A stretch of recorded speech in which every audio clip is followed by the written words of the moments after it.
आढाळी MIDC मध्ये खनिज सदृश मातीची चोरी झाली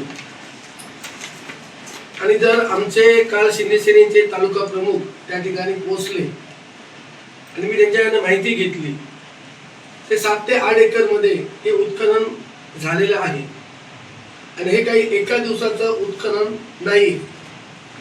इथं जवळपास 1-1.25 महिना काम केलं गेलं असं त्यांच्याकडनं मला माहिती मिळाली. तर मला असं वाटतं की यामध्ये दोडामाचे तहसीलदार आणि दोडामाचे PI हे जबाबदार आहेत. यांच्या संमतीशिवाय हे उत्खनन होऊ शकत नाही. त्यामुळे दोडामार्ग तहसीलदाराची आणि दोडामार्ग PIची यांची नार्को टेस्ट करा गरज आहे. एक साधा जर डंपर गेला, लोक घरासाठी एक डंपर रेती काढतात, त्यांना 1.5 लाख रुपये दंड ठोठावला जातो. ही लोकांसाठी असते रेती किंवा कुठच्या तरी विकास कामासाठी असते. पण ही जी माती आहे ही कुठे जाते, काय जाते, याला तहसीलदार पकडत नाही.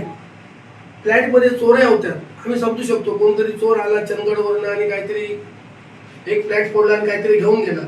पण 6.5 महिने 1.5 महिने काम चालू असून तर पोलीस प्रशासन आणि महसूल प्रशासन म्हणजे तहसीलदार आणि PI यांना जर कळत नसेल तर त्यांनी दोघांनी राजीनामे द्यावे.